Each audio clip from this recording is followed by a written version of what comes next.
Schultz, who lives at Commons Road and works at the school academy. There's a good core of people. We don't. This is a kind of committee that's going to be brainstorming, not necessarily doing anything else, but we need people to think outside the box. So I think there's good core people. I've been trying to recruit Rich Howard, for example, who's saying yes, but I have to get the application. I believe Jeff Goslin said he would. Yeah, I was interested in somebody else, but again, I don't have the application. But we can get these three started. I'll move we appoint these three. We can always build one. Second. All in favor? I think the idea here is the Green Committee is to get the community to think outside the normal parameters of municipal government. It's not like that. It's the whole community. It's the schools, it's the business community, it's the farmers, it's everybody. And there's opportunities to improve the environment out there and make it more green without having to spend public money. So I think it'd be good to bring them all together. Well, just for the board's information, they've had one operating in Winthrop for some time. And one of the things they did in Winthrop was do a study on the vending machines in the schools, and they ended up getting a device called a Vend Miser.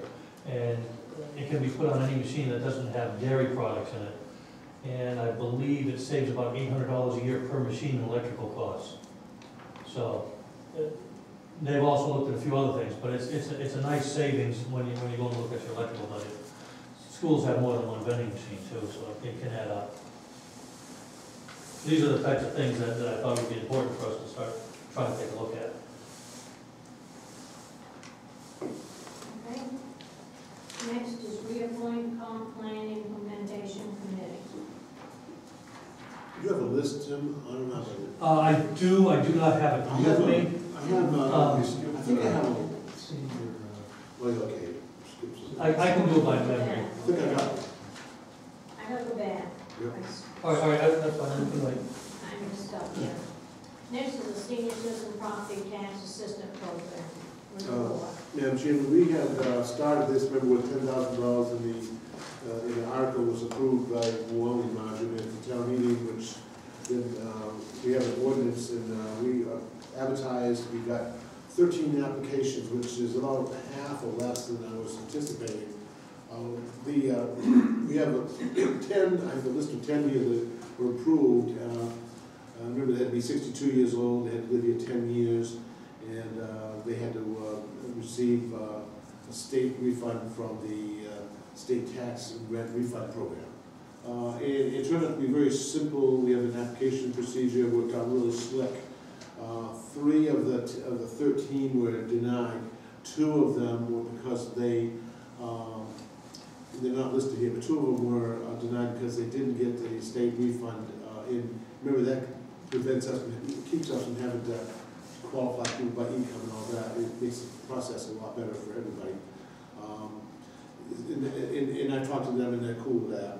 One of them never did apply to the state, but we're going to help them apply.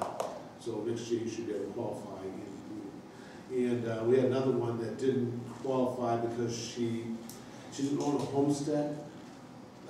You have to own or rent a homestead for the better part of the year.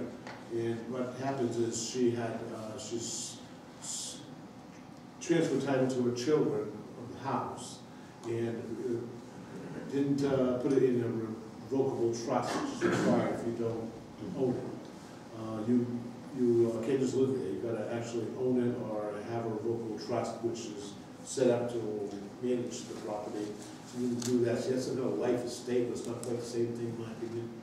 And she doesn't pay rent, so it's unqualified.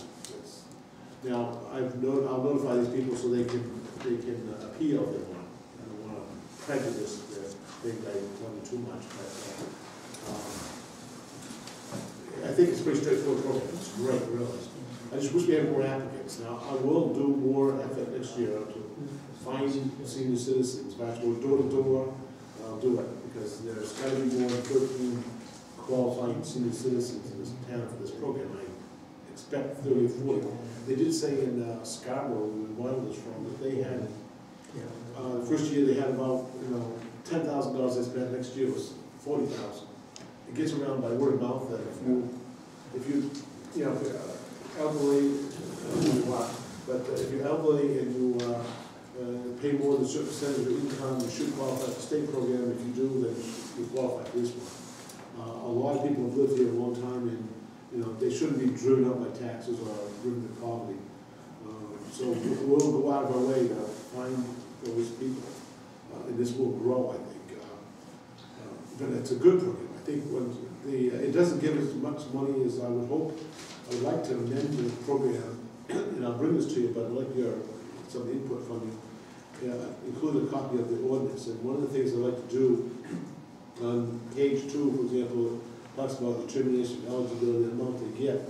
What we are doing is we're sort of advertising that up to $300, but that was because that it says 15% of the amount they get from the state, essentially, and that's the maximum. Or they can, but if you multiply 15 times what they get from the state changed it before between times. They used to give $2,000, now they give $1,600. And so 15% times 1,600 is 240, not 300. But you can see the list I give you that we're not giving large amounts of money. I would like to do a little more. I'd like to see us give like 20%, for example, instead of 15%. Make sure these numbers come up a little bit, because I don't like sending people checks for $17 in one case, or even 100 when they should be given 150 or something. Every little bit helps, particularly these applicants. So I think it's a good program. If we made minor changes like that, it would really help us. And I will come back if with permission before the town meeting for an article. We'll put the same article right back in the town meeting, a similar appropriation. And I think, judged based on what I got and the ease of which it is to administer, I think it's going to be great. I just wish there were more. If you know anybody that's elderly, 65 years old, and not wealthy, please send them to me. I'll make sure they get in line. We'll help them. You don't have to take a vote on this. I just want feedback if you have any. So is it too late for people to still do this? It is now, because this program was, you had to apply by October 31st. You remember we, in the summer. Those are the kinds of dates we would usually do in the spring, though, when we get this program approved again. But, yeah, it's too late now. But we'll do it every year. That's a good thing. Thank you. But again, if you know of anybody that could use help with tax assistance, tell them to come to me, because the state, you can still apply for the state tax refund program until, I think it's February, March. It's still a couple months. And I know people, I've got people that won't qualify for that, but for some reason or other haven't applied, and I just can't believe it. So send people my way if you suspect or know of anybody. Thank you. Okay. Now, reappoint comp plan implementation committee. Yeah, I have a list here, Tim, and it's basically the committee consists of the planning board members, all 5 members of the planning board, Selectman McDonald, appeals board members Dave Lewis and Ned Phillips, comprehensive planning board past member Paul Roop, and there was somebody else that got appointed, but I forget who it was. You remember? Well, there was 2 other people. There was Amanda Walker and Joe Saunders. Oh, Joe Saunders. Amanda Walker's moved out of town, and Joe has indicated he's going to be out of town for a number of months. Yeah, they were on the snowbird, so he doesn't want to play either. They're both planning board members. So if you reappointed the current planning board, It's and 5 plus 2. we didn't. I don't think we appointed the alternates originally. Did we? No, we didn't. Yeah, this is the list I have from back then. Oh, and Pat Smith was on it also. There you go. That was the other gentleman that was on it. You were on the planning board. You were on the planning board. No, I took Amanda Walker's place on the planning board. Prior to doing that, I was on CPIC committee when it initially was put together, and then when Amanda left town, I took him in as planning board. You're on the list. So however you wish to do So it. in any event, I'll move we reappoint the planning board members, Ben Phillips, Pat Smith, Paul Roop, Harold and myself, to the CPIC review committee, and with an aim towards starting meetings in January. Good. Right? Jim answered it. Pretty good with the names. Second. We didn't have to ask the question. Okay, all those in favor?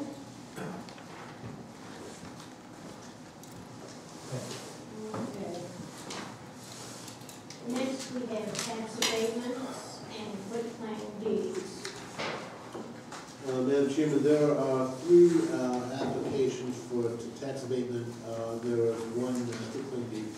The abatement, the first one is Sean Smith. This is 106 Maple Ridge Drive on the lake.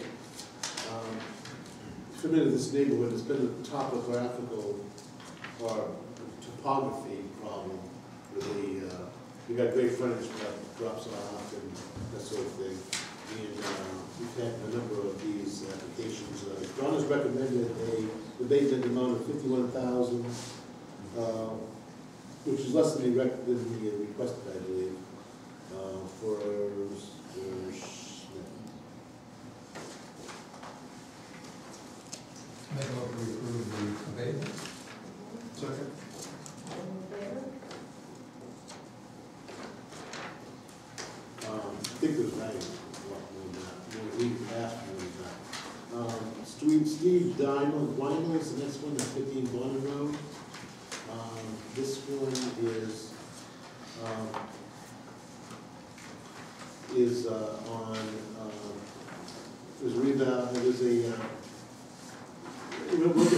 every time someone, lately, there's been a lot of duplicate refinancing. Every time they refinance, they get an appraisal from the bank, and the bank, of course, has very conservative numbers now. And so the numbers are coming up to haunt us because they're going to us and say, lower my taxes. Well, remember, it's 4 years after our new valuation, we have to compare apples to apples, not apples to oranges. So we tell them this was good 4 years ago, we can't change everything. Not doing rebound, we can't change it now. Essentially, she has found that they're within the 10% deviation, the ratio that exists, and she recommends you deny the application for abatement claims to join in. Make a motion to deny the abatement. Second. All those in favor? The next one is Susan Gouret. This is on Route 202. This used to be called the Apple Place, is what they call it today. This, the building, what's the name of the Uglies? Is that the name of it? It's a nice place, despite the name. Mr. Wright's here. Excuse me? Mr. Wright's here. Yes, it's a very nice place. And she has recommended an abatement of $45,300 in this case. I think they requested more than that, but she pointed out that she has to again look at 2007 revaluation, not 2010 purchase, whatever it is, and that she has to look at the apples to apples there, because it's what we call a systematic approach to grading the buildings, and they certainly got a good price and have invested in the property. We're very pleased with that. But she has recommended a bit less than they requested, but $45,300. Can I speak to that? Name's Dick Barrett, representing the wife Susan Barrett. She bought the Peterson property, as I said, prior to auction, I read the letter, I worked with the town assessor, to try to come up with some reason and rhyme of appraisal on this. As she stated in your letter that she appraised it back in 2007, which she had at that time, if you look at your tax chart. I guess I gotta back up a little bit.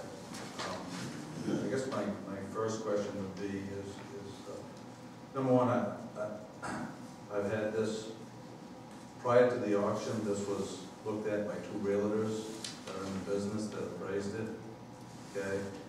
Paid $90,000 at the auction for that piece of property. And the realtors that appraised it, one was $90,000, one was $98,000 when I purchased it. I put $50,000 into the building.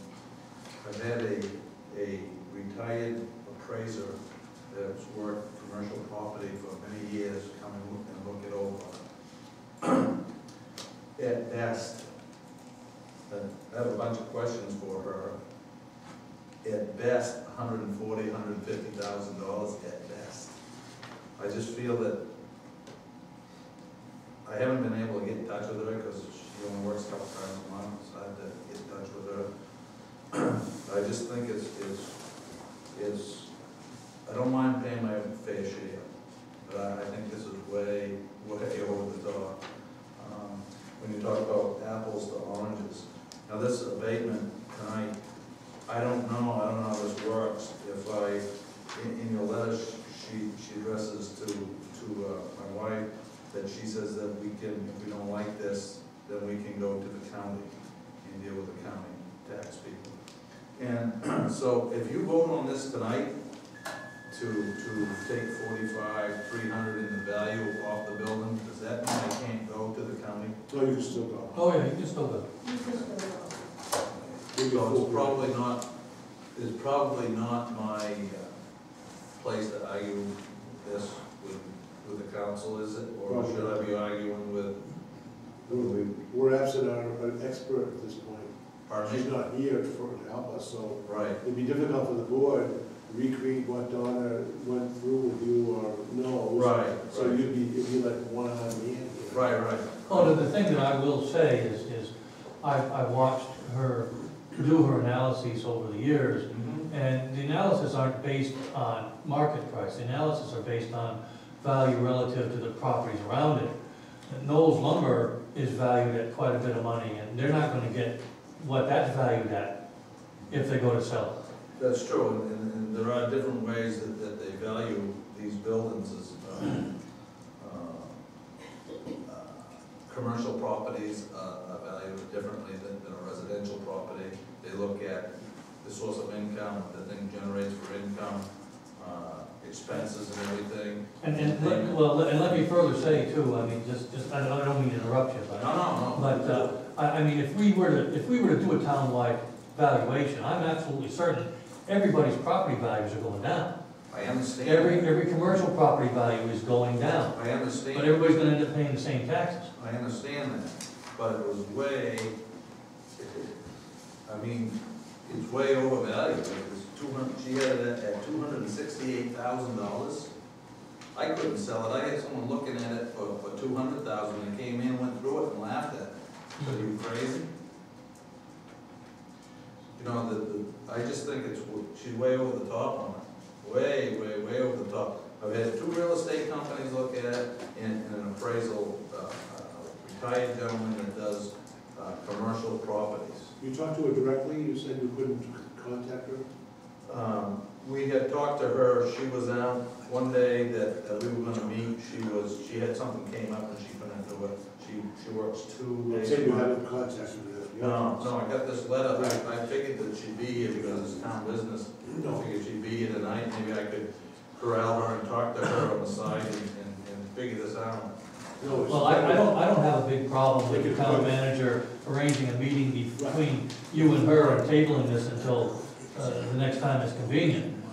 You know, there may not be any change in her opinion, but. She could always, you could always approve this, and she could still make changes if she wanted to, and, you know, he could still decide to appeal after he met Well, her. I was just gonna suggest that we approve this abatement tonight, Yeah. and you still can arrange a meeting, the town manager can arrange a meeting if after that meeting, Donna decides that your case has merit and there should be a further abatement, you can put forward a request for an additional abatement.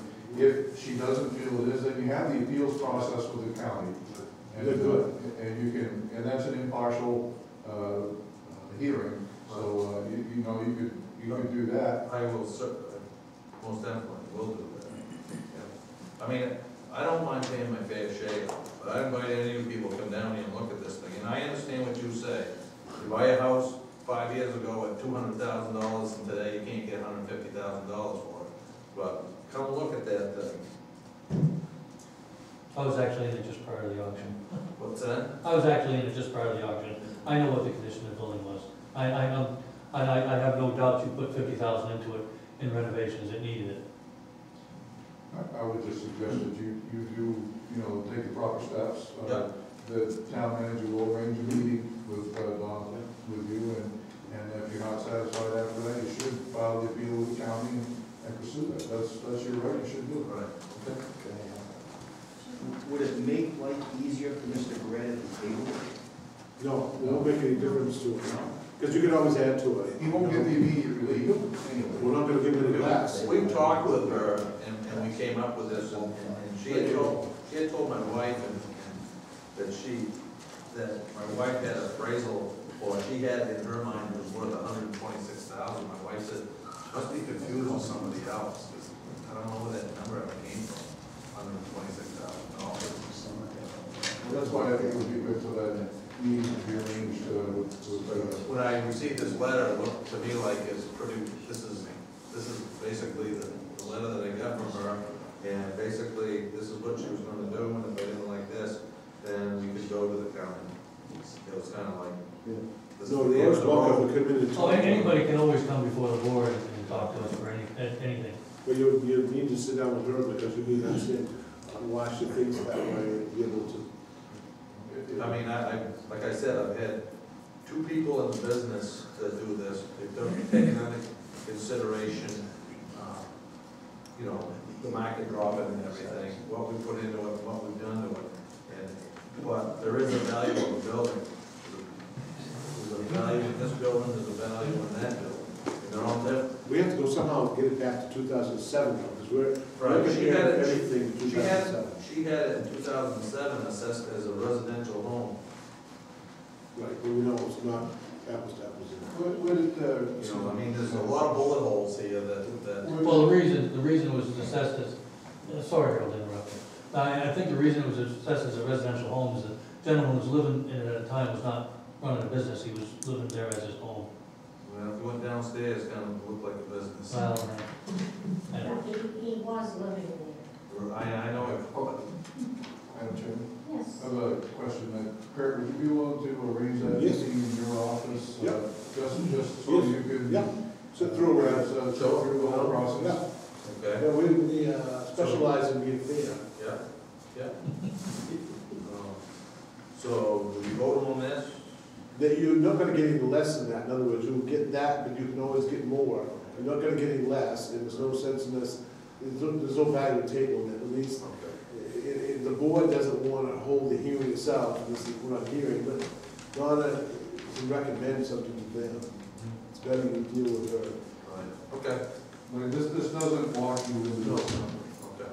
We'll still have to come back to the board, but the board wants to be in the loop, but the board doesn't want to be the hearing officers. Right, well, that's why Right. okay, Okay. thank you.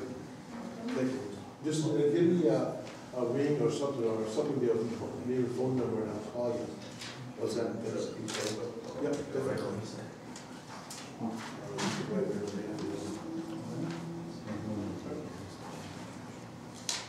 Motion to approve the abatement. Second. In favor? Yeah, she's here, maybe other Tuesday, a couple times a month, so I'll give you a call. Okay. Give you a schedule, so you can Good. Thank you. Yeah.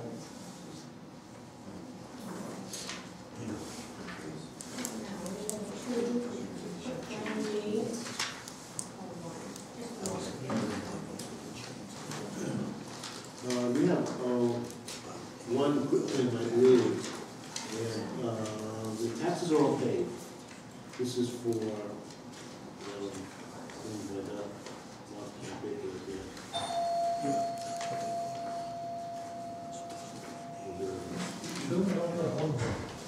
It's for Edwards, Norman Edwards, Norman Pearl Edwards, the taxes are paid. Now, I'll ask the same question I always did. He satisfied all his obligations to the town. Yes. I'll move we approve. Second. All in favor?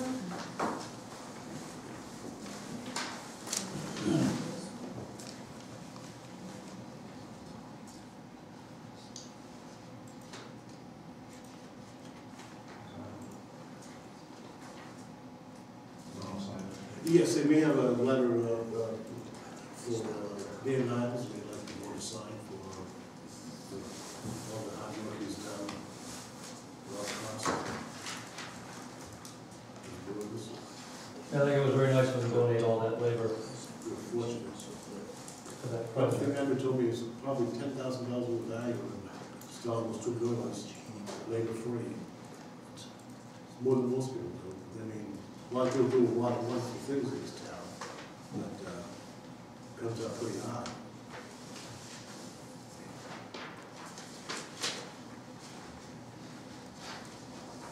Motion is already. Yes, we don't need a motion, we already approved it, so You can just sign it. you can just sign this.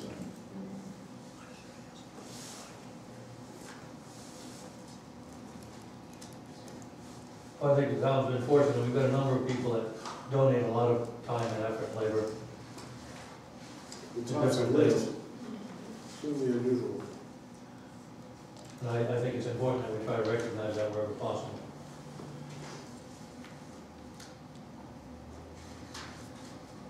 Yeah, I thought it good for the town, for the board to sign it, because you certainly appreciate that kind of activity.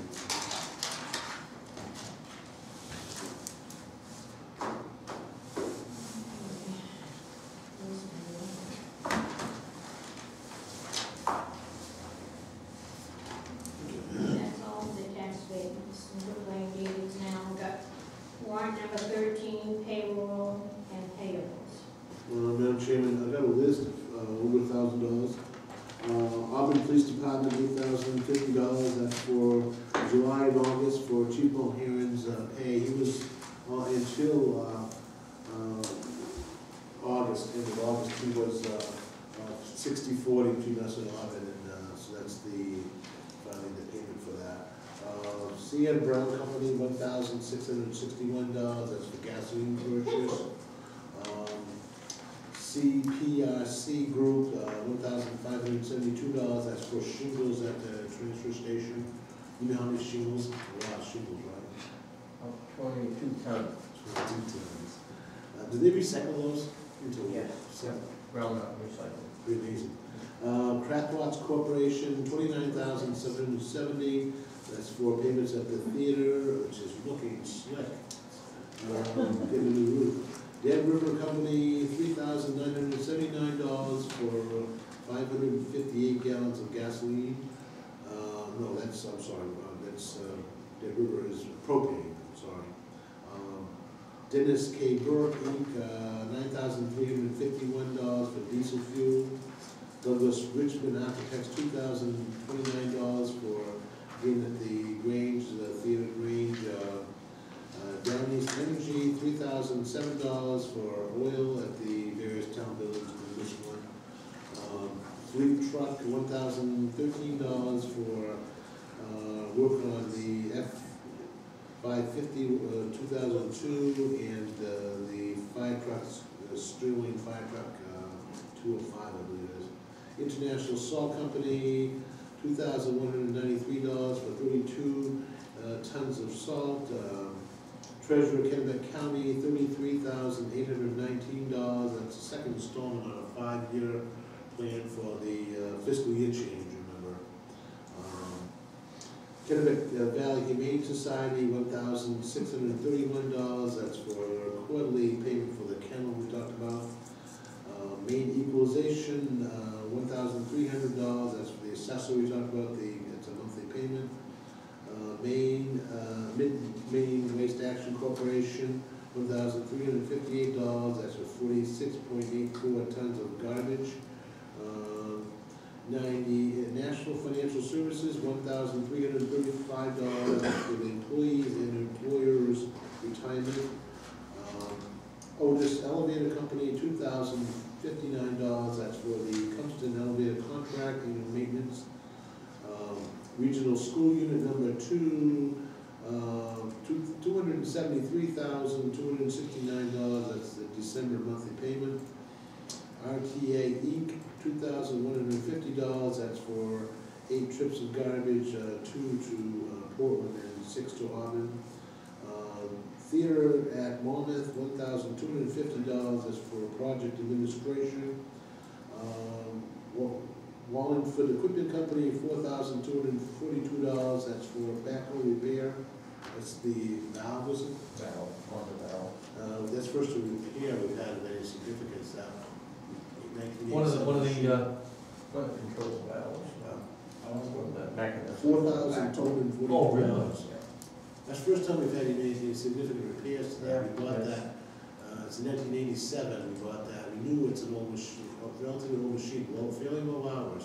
But we previously spent most of our time fixing old, worn out, what do you call it, hydraulic lines, something like that. They're just aged. A lot of small things. but This is the first time we've had anything significant. What was that again, Chris? It's $4,242. So they replaced the whole valve body? No, this is one valve on a mini valve. The valve itself is like $2,400. Oh, wow. We did spend a lot of money I repairs. guess I can't picture which one it was. Yeah, it's a mechanism where you pull a lever and it won't come back to you. Well, the plunger inside gets sprung. So when you pull the boom through, the boom will stop, they're all coming.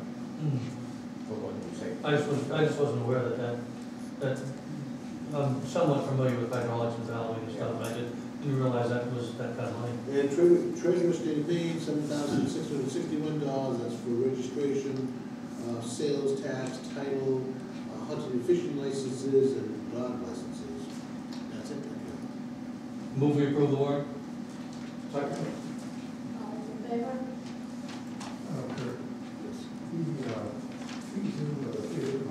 Yes. Yes. Is that out of the grant? No, that's out of a separate grant that we'll reimburse for, yes. Not one of the, it's a separate project. That's what I thought, yeah. Yeah. The state wouldn't pay for none of that grant, so that's. Move we adjourn? Have you put the warrant? Yes, you gave it to me. I think you signed it. All signed? It's all signed. Thank you. Thank you for coming. We gotta call a vote. Huh? Call a vote. You're Okay. They're all over this. You're all by tonight.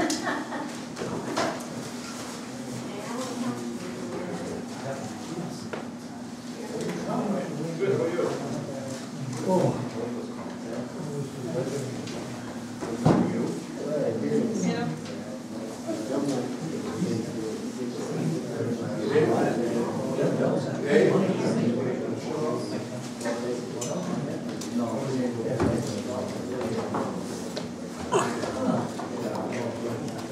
There it goes, red's on. See the silver button on this other side? Got it. If you push it again, it'll come on the green. Right. Double green, this is red. People like to like that. They did.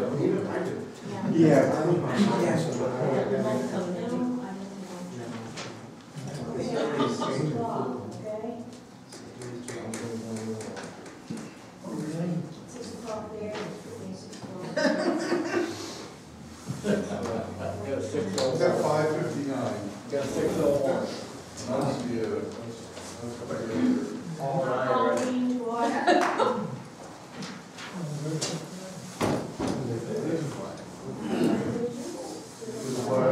Of the United States of America and to the republic for which it stands, one nation, under God, indivisible, with liberty and justice for all. Thank you, and welcome you all tonight to our meeting.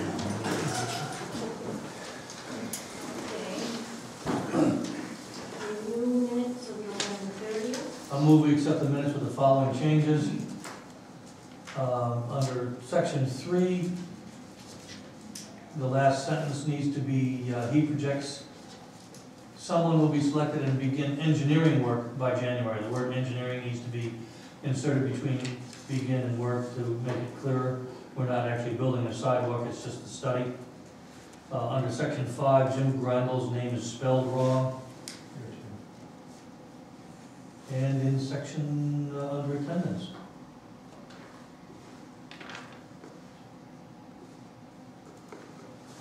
And under section 9, a motion for a thank you letter to be sent to Mr. Niles for donated goods. Goods should be labor, he donated his labor. And under section number 11, section number 11, dam is spelled incorrectly, there's an M in there, it should just be, an extra N in there rather, it should just be D-A-M. And, Which can be done hourly because we're second it out. yeah. And then, I guess there's 2 items 11, the second item 11 ought to be item number 12.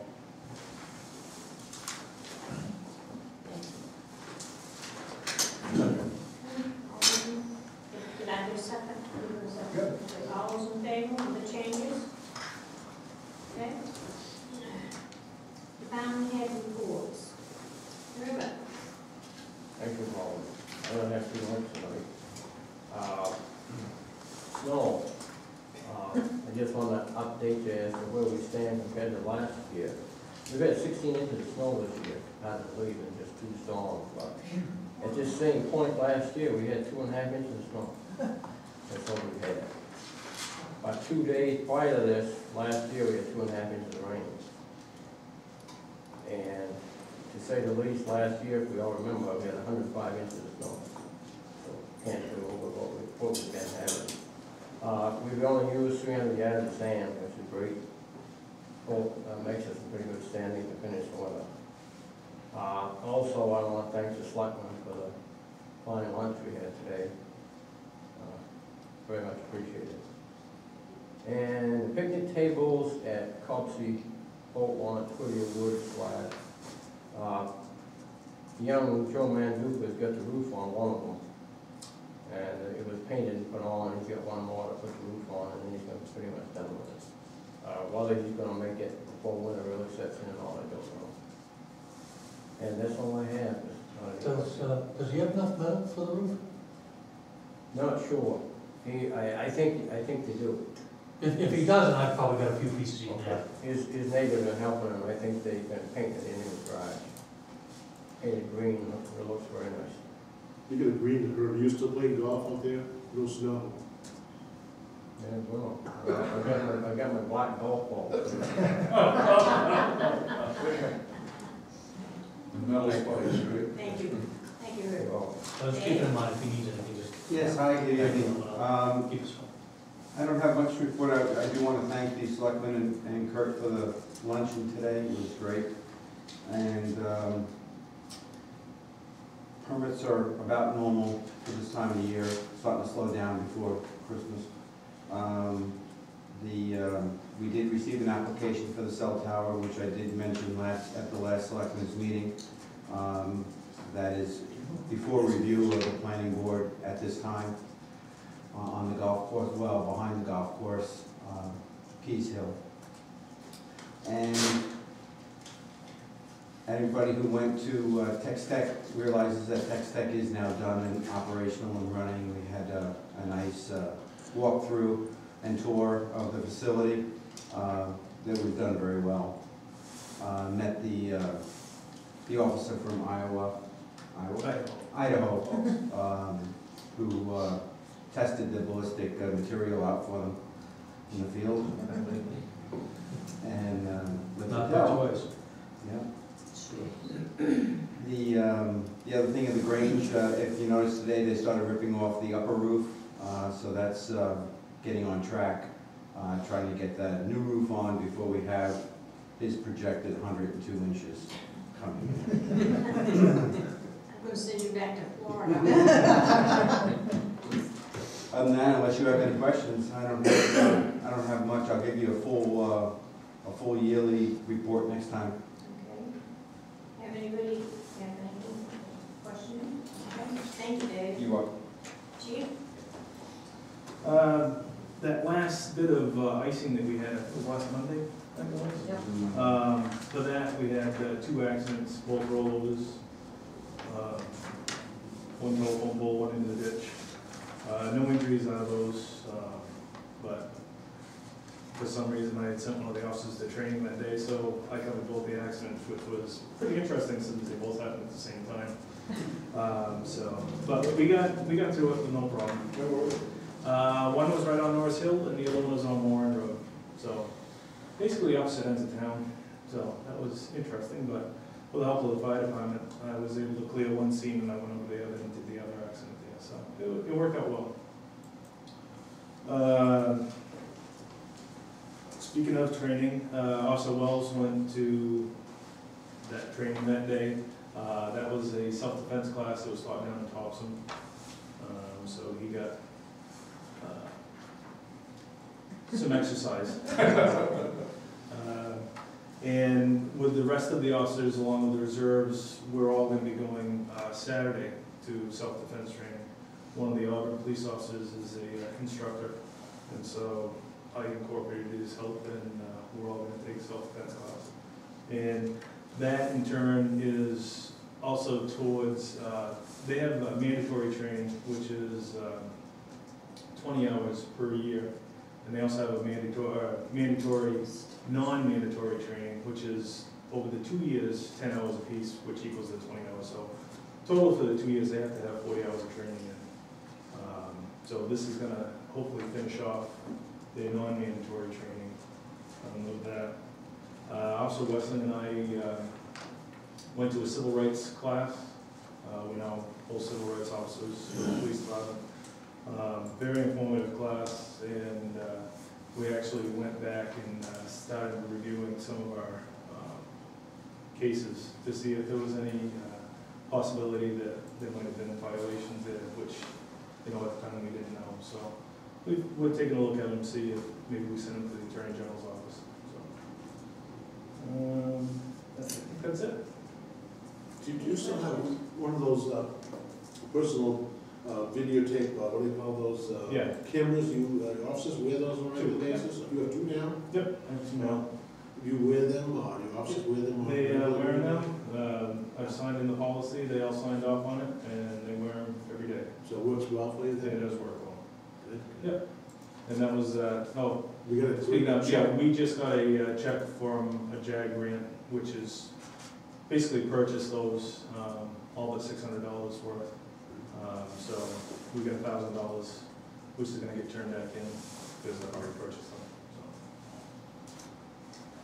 Okay, thank you. Kurt? Yeah, just a couple of things, Madam Chairman. One, I got a message from the chairman of the planning board. He wanted me to, speaking of the cell tower that's been applied for Cobussy Road, he wanted me to tell you that this 150-foot cell tower is, tall and large, and that previously when they had cell tower applications, there were some concerns of neighbors, people they could see a long distance away. It's not set, but there's going to be a public hearing by the planning board in January, and they're going to have the developer at some point put up a crane, something so it'll be visible, people can see where they can see it from. He wanted the board to be aware of this application. He said in the past there was some communications problem apparently, previous cell tower.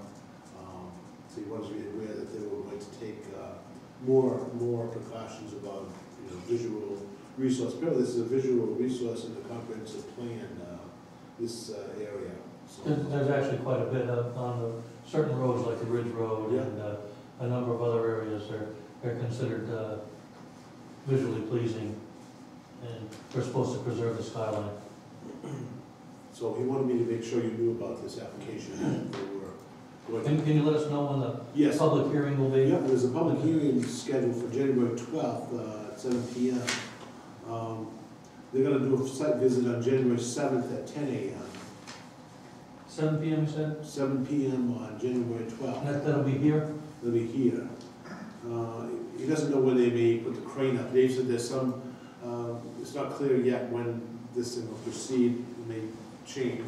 Yeah, they will not make that determination where the crane and balloon will go up until the day before because of winds. They can't do it with more than 10-mile-an-hour winds.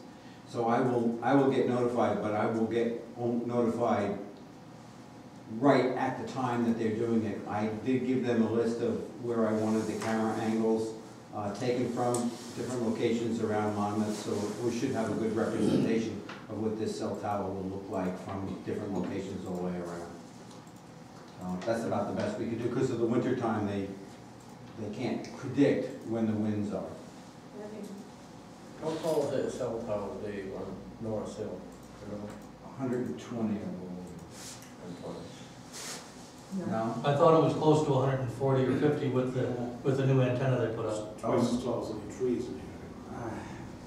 Oh, Originally, no, Prescott Hills was 120. That one's 150, this one's gonna be 150. We'll let you know when something goes up, though, and we'll remind you of the public hearings tonight. I also attended a meeting Monday night, the Public Safety Advisory Committee, the chief was there. That went well. They didn't have any complaints, comments, etc. Public safety services seemed to be satisfactory according to them. There was, remember they are your listening post in the community. They mostly discussed though fireworks regulations or the state law regarding fireworks regulations. Lots of communities are doing something, some aren't. We had recommended previously that we not do anything with fireworks regulations. They thought we should study the issue a bit more. There's some, I guess there's some confusion by people about whether they're going to be dangerous situations created by having fireworks used. There is a potential sale of fireworks. There's a building on 202, I believe, that's been permitted that may or may not get a license to sell fireworks, even before the town would be able to take any action if you wanted to. But they said they're going to meet again in February, and they will decide then whether they recommend anything to the board. I told them it's still timely if they want to recommend something, but I would not expect that there were, it's divided opinion.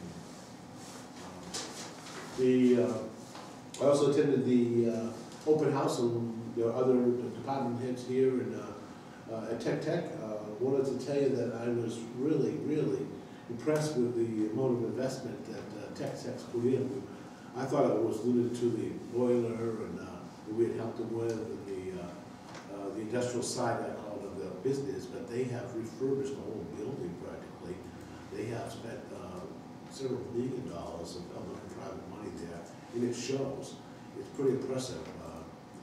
It's quite an investment, and what I took away from it is they have confidence in the employees who work there. The quality of the employees in the state of Maine, they think is really high. They're industrious, work hard, produce quality results. That's why they brought jobs back from China. That's why they made this investment. And that's what makes you feel good about not just their action, but the whole community, the employees sector of the state. So whenever we talk about the loss of jobs in the manufacturing sector, it's not really the fault of the employee base in the state. So sooner or later, these kinds of employees will make jobs available because their employees in this state want to work. The other thing is I got a letter from Maine Municipal Bond Bank. They had, we have multiple loans that we had made previously, and 3 of them I think with Cumston Hall. One of them was made in 2003, and they refinanced a portfolio of loans. I don't know how they do it exactly, but they changed our rate, which we have 6 more years on this loan of $425,000 at Cumston Hall. 6 more years of interest, $25,000 of interest to pay. They've changed that, so it's $10,000 off that, so it'll be $15,000 paid. Over the next 6 years, there's $10,000 savings to us by them refinancing that. which is a couple $1,000s a year, which is pretty nifty. And thought I'd pay that.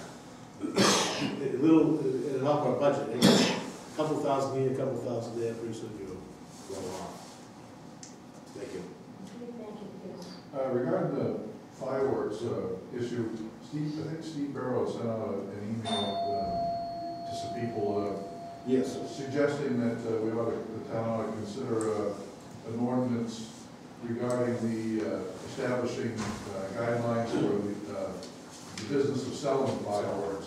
Not to regulate use, but to regulate where a business can be located and make sure there are proper safety protocols for a business that would sell fireworks. Yeah.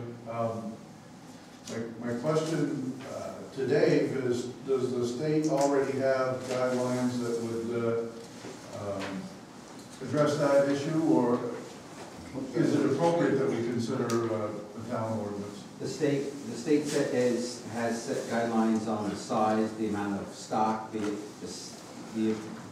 and where fireworks can be sold.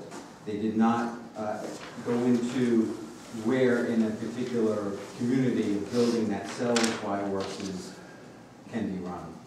Just the size and scale. In the state law, is there any prohibition to a certain distance away from school, certain distance away from... Well, there is a prohibition about distance from other buildings. From other buildings, yes. Okay.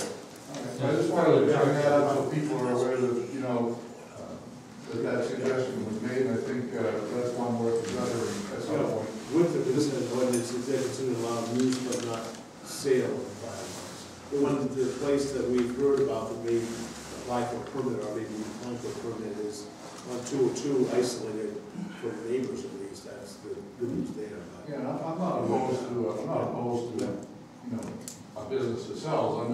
I think Steve made a good point that it's something that we ought to make sure we're satisfied we have the proper guidelines so that it doesn't create an unsafe situation potentially within the town. I have put in a couple calls, one today as a matter of fact, because I figured this might be coming up, to the fire marshal's office, because we do have an application that's gone through a certain number of steps that needed to be done prior to going to the fire marshal's office. One of them was DOT, to have the facility on 202, which got cleared, and then it made it applicable for them to submit their application. Fire marshals has not approved any. And, Kurt and I talked, they got their hand slapped to get this, they were opposed to it right from the get-go, fireworks in the state of Maine, and I think they're just sitting on it. I think they can do anything until the law becomes official anyway. No, they can't do anything before January 1st, but all these pre-applications that they normally say, yes, as soon as the time comes, we'll give you the number and you can go on, they're not doing any of that. They're not even reviewing them, so they're just sitting there on the desk, as far as I can tell, from if I'm in reading what I'm getting from them. So I don't know where it's going. This one particular place has gone through the septic and all that, all the water and sewer and all that stuff through the state plumbing code, which all had to be done prior to that because it does not have a septic system. So all of that has gone through, the size meets the requirement and everything is done. We'll see. We'll see what happens. Can you say where it is? It is on the corner of Bog Road and 202, Well, the fruit stand is? the stand used to be, that building. That would be sufficiently isolated. Next to the Rock and Gun Club on one side and the bog on the other. There's no building on Main Street, Monmouth, that would meet the criteria, I can tell you that. I just, it was something that Steve brought up that I thought was worthy of mention. Paul, I think that Mike Costello's here, and he wanted to make some comments, right? Didn't he? Yes, so. Right. Okay, Mike, you're on. I was asked to come up here and talk to you about the issue of bringing up or adding to my duties as the animal control officer for home and garden type variety wildlife. In other words, skunks, raccoons, bats, hawks, things like that, with the rabies issues. It's a public safety issue when it comes to rabies, and the service isn't provided to anybody inside the town limits. It's a private thing that is through the Inland Fisheries and Wildlife, which I'm licensed to do as an animal damage control agent. It's up to you guys if you want me to take and provide that service with the town's permission. I don't have any problems with doing that stuff. It would take a few different traps in order to provide that service. Herb has a big problem with the beaver. He's got a big problem all over this town. We've had to take out 2 different dams this year. They just took one out, the state just took one out down here on 202. The water level dropped 8 feet on that bog down there overnight. That's how bad it was down there. Luckily, right now, we're in the trapping season for beaver. So it's not really an issue to get rid of those animals because we got free trappers out there. But in the off seasons, then it's a problem because the animals have to be removed either alive or trapped out of it with permission and with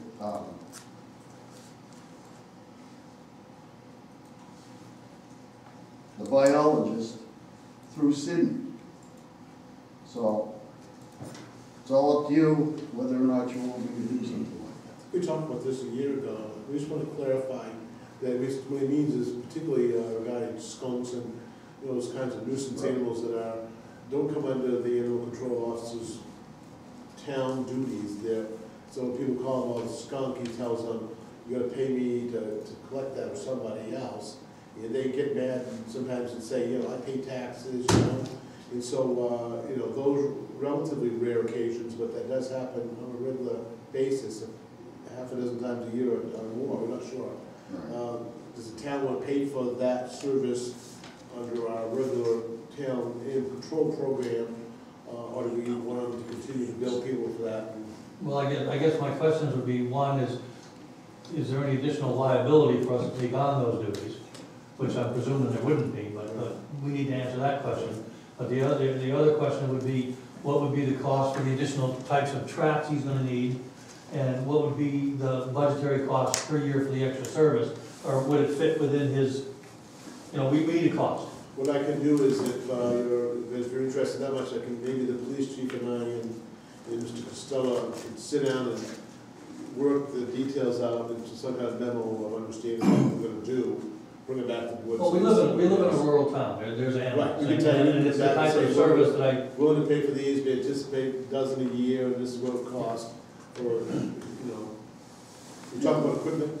I can tell you that I've had maybe at most 10 calls a year for skunks or raccoons or. We don't want to do beavers, we're just talking about. A couple for beaver, for herb, and, it's just every once in a while, the town manager will get an angry citizen that will call him up and just ream him out, and then he has to go to the chief and get the chief to come see me and say, well, can you go do this for this guy, just this one time, and Well, why don't you talk with the chief and the animal control officer and work out what the criteria is gonna be and the cost would be, and get back to us on it. Yeah. Well, the other thing I would say too is if, we just make it plain that would be a minor increase in that budget line, and then, I don't think anybody would be objected to that type of minor increase, but it would be up for vote like everything else is, and we establish, as Tim said, what the cost would be, and then, Now, I can tell you that the budget would already handle it the way it is right now. It wouldn't be any increase, it would be basically what I do now, the amount of pay that I get, mileage, all of that stuff. Yeah, we don't So get- the only cost that you're looking at is the cost of maybe a trap that Herb and I can take and work out, or all of us could work out. That trap is a live trap, and inland fisheries will tell me sometimes that I have to live trap that beaver and take them someplace else. That particular trap can go as far as $650 for one trap. So that would be the cost. Well, that's even better if there's no additional cost to the budget, but that's the type of thing we need to have, you know, put in. We're writing what we're gonna do, what we anticipate. Yeah. Right, I think you're willing to do that. Oh, I'm- Just up front. I'm all That's licensed a great for it and idea. everything else, so. Thank you. Well, since Mike's here, there was one thing that I think, had been brought up quite a while ago about possibility of performing a short-term,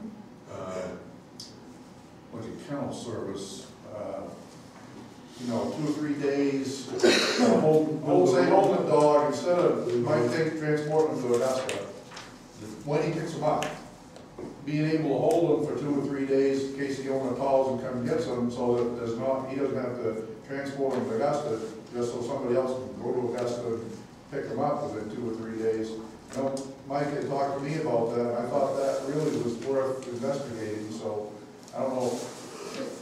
The thing is with the town manager, he come down and see me the other day, and he mentioned that with the amount of animals that I've brought up there over an entire year, 68. it's costing us like $100 per animal. 68 animals, we took half of them were cats, and we paid them $6,200 a year, so it's about $100 Right. per animal. We get some back.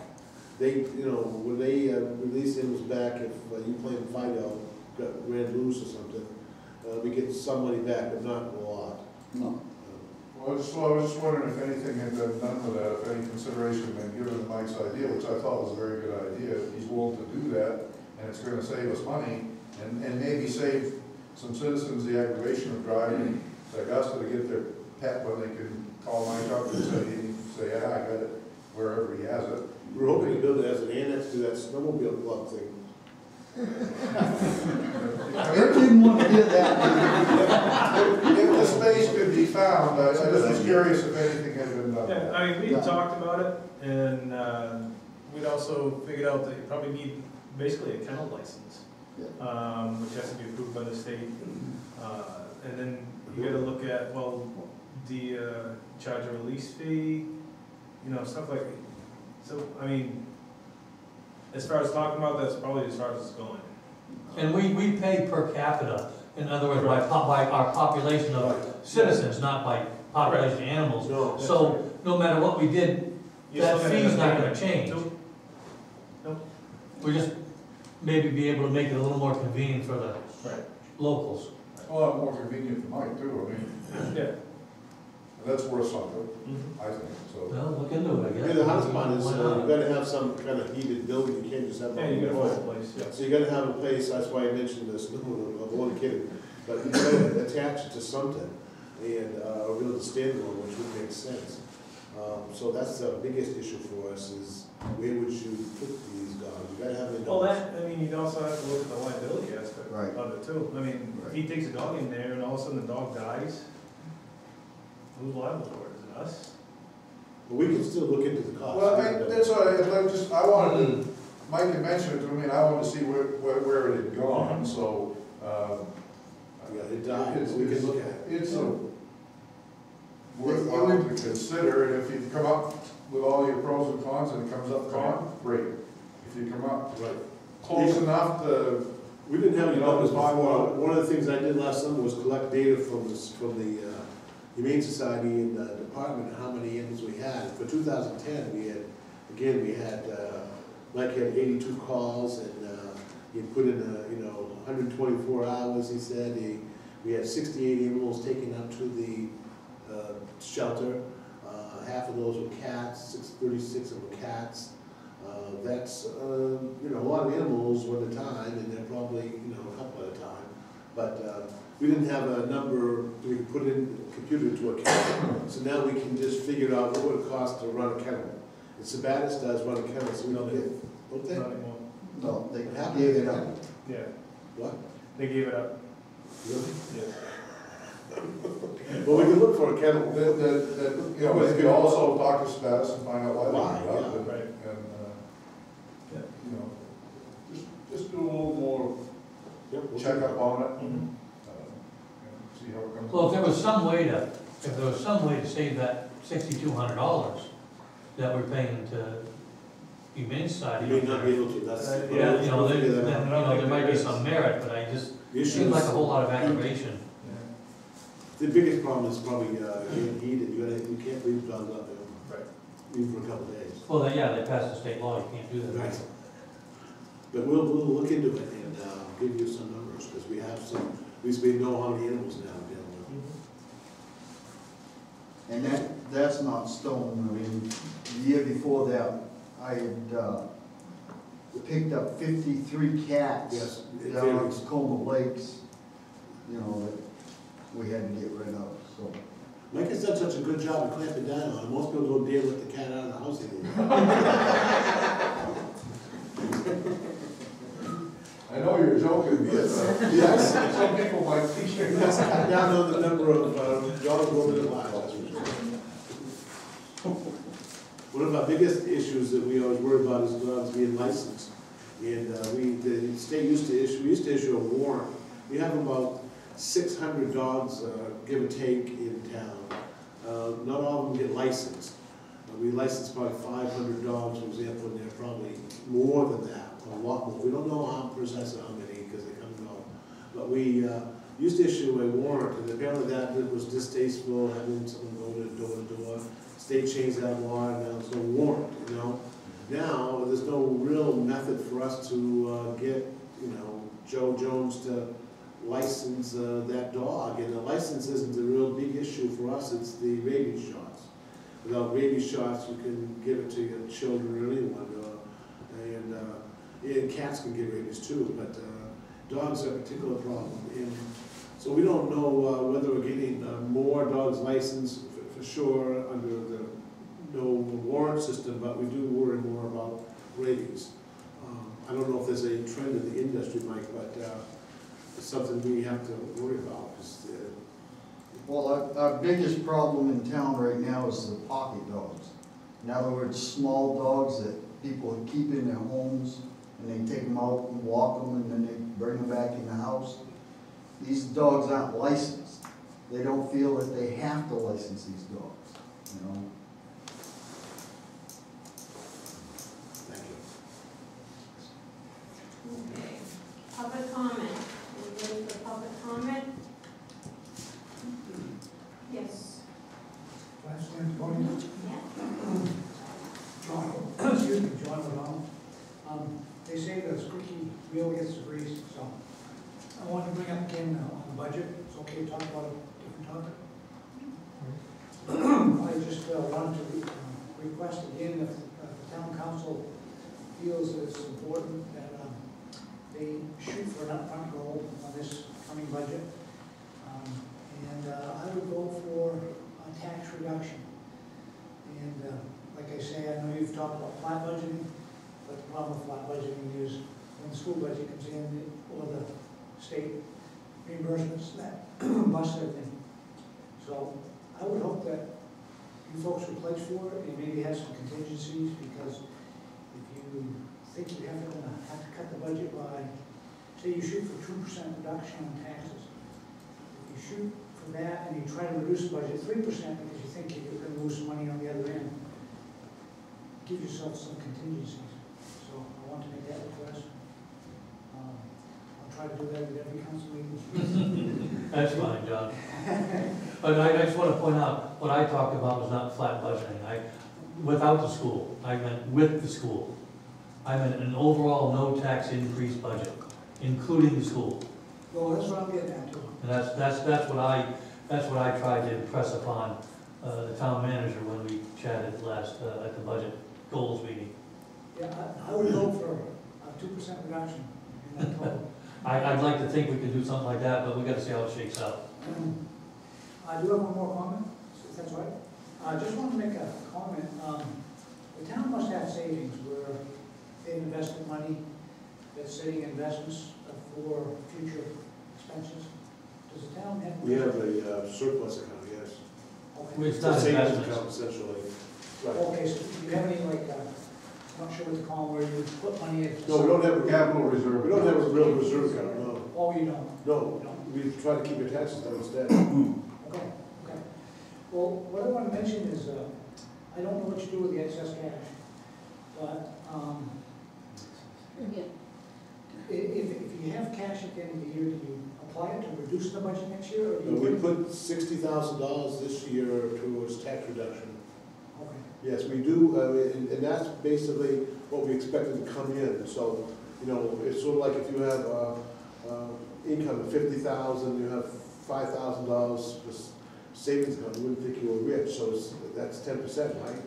Might get by for a couple months. We're in the same boat. The auditors recommend a couple months worth of cash so that if something dramatic happens, or, you know, we can't tax people, that we have a couple months reserve, and that's what we have essentially, is, you know, a couple months reserve cash, but it's not all cash, sometimes it's uncollected taxes in our case, so it's, you know, not always spendable.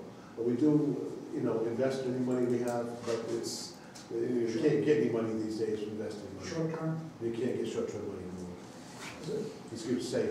Okay, well, I was gonna suggest if you had investments, There's no short-term savings. what's happening, what's happening, of course, is we all learned as we grew up to save our money. But what's happening right now with inflation is everybody's savings is being whittled away. So I was gonna vote, and what the smart people seem to be doing today is investing in assets. Putting your money in cash and stuff today is not a good thing, because federal government's putting money and destroying the value of the dollar. So people, smart people are buying assets, and I was gonna vote for using some of that surplus if we had it to reduce the taxes, because We taxpayers. do use what we can, what we anticipate getting back the following year, but we have to maintain a certain cash reserve for emergencies, just like we would at home. There's state guidelines that dictate how much we're supposed to have in the bank to be able to pay our bills as we go forward. And we typically fall in the middle of that range. Yeah. We've been, and that's also a sign of financial health of your town. Some of the towns around us are on the very low end of that range or below it, and they're not doing so hot. No, I thought maybe you had extra. No, no. Oh, God, no. No, They don't have money in the payments. That's the feds are talking about.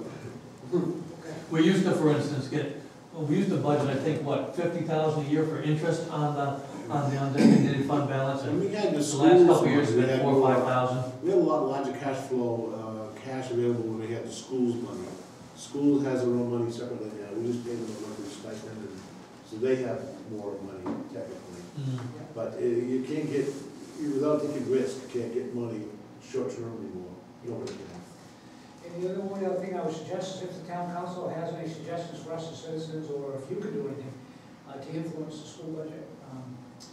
Show up at the school budget meeting. Do the same speech. That's the big. Get 50 or 100 or 200 people there every time they have a meeting for the budget. Show up. That's what you gotta do. Because they tell us that most of the people who come there have their hand up, so they need to hear from people who have their hand up. Yeah, yeah. Our pockets are starting to fall out. Thank you. Anybody else for public comment? I have one. Yes. Thank you.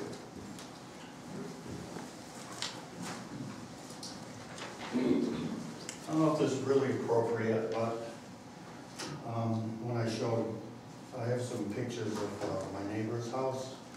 And I know we spoke several times about having numbers on houses. And we've had I believe it was the fire chief went around and checked roads for signs, and we've talked about it before. But anyway, I have a neighbor that cut a tree down and smashed a sign in their mailbox, and they didn't put another one up. And I knew they were gonna be served some documents, so I thought it was my duty to put up a sign. So I put one up on my front lawn saying, the sign just said 30 Academy Road with a arrow. And then a few days later, I got a call from another neighbor, and that was the retaliation. So I was told that I should bring them down and let you know that things are starting again on Lower Academy Road. And, you know, I hope it doesn't affect the town, but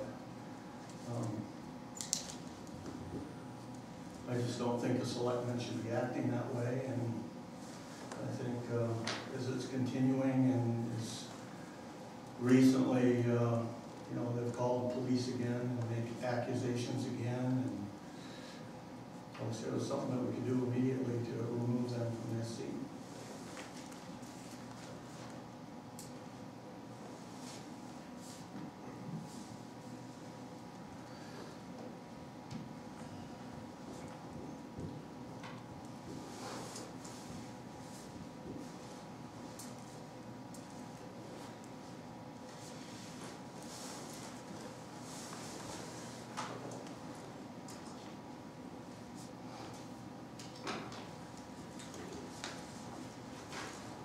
You can keep it. Okay, you don't need it for your file or anything? Well, this, we're gonna start a program for the house numbers. I think we can't start with one. Okay. Well, thank you for looking at it. Get your paper. Oops, sorry.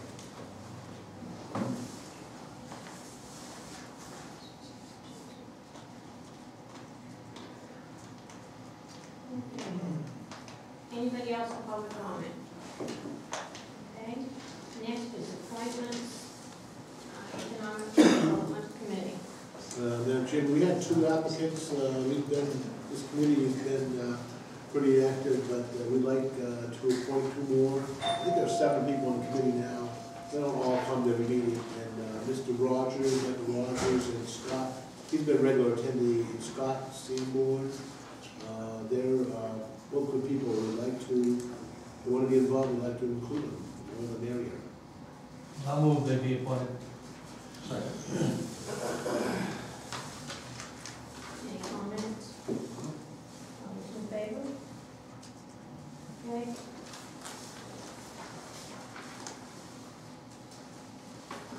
Next is the appointments on the Green Committee. Now, Jim, we've been advertising this one, and we have 3 applicants. I have Brady Pierce, she's on the planning board, Elizabeth Merisso,